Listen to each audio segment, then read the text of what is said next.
What are tax buckets and how can they help in retirement planning? Learn today on Elevate Wealth. Hi, I'm Brian Rosso and I'm joined here today with our President and CEO, Deanne Rosso. Hey, Deanne. Hey, Brian.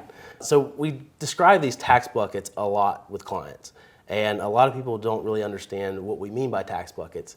So what do we mean when we talk about these various tax buckets? You're right. I do throw around this tax buckets term a lot and sometimes just assume people know what I mean. But what I mean, or what we mean when we describe tax buckets to our clients, is different types of accounts get different tax treatment, and those tend to fall in three buckets.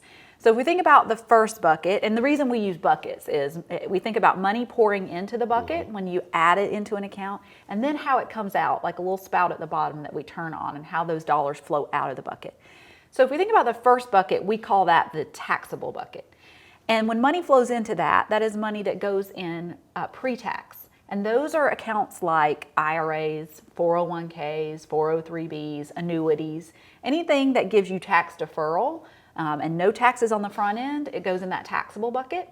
And then in retirement, when you turn that spout to turn on that income stream from that bucket, every dollar or every drop that comes out of that bucket is fully taxable at ordinary rates. So then we flip to what I'll say is the third bucket, which is tax-free. And that money that pours in, those are accounts like Roths, Roth IRA, Roth 401k, and those dollars that go in without tax, after tax. So you've already paid tax on those dollars that flow in there. And then in retirement, when you turn on that spout, all those dollars and the growth come out completely tax-free. And then there's this middle bucket that we call tax advantaged.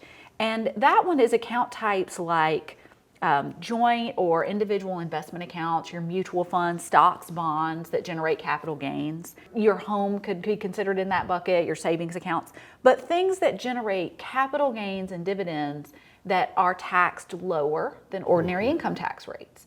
So when you pour the money in, it's after tax. It's allowed to grow inside and you pay tax on the growth along the way at capital gains rates typically. And then when you turn on that spout in retirement and those dollars flow out, those dollars are typically taxed at a tax advantaged rate, which is why we call the bucket tax advantaged. Okay, so when we're thinking about these different spouts and levers, we can really have some control over how much we turn on each spout and pull each lever. That's exactly right. So that can really benefit you and help maximize your tax savings over time. Absolutely. I really like to use that example a lot with clients, and we're here to help. So if you're still wondering how these tax buckets and levers and spouts can apply to you, visit us at elevate-wealth.com and click Let's Talk.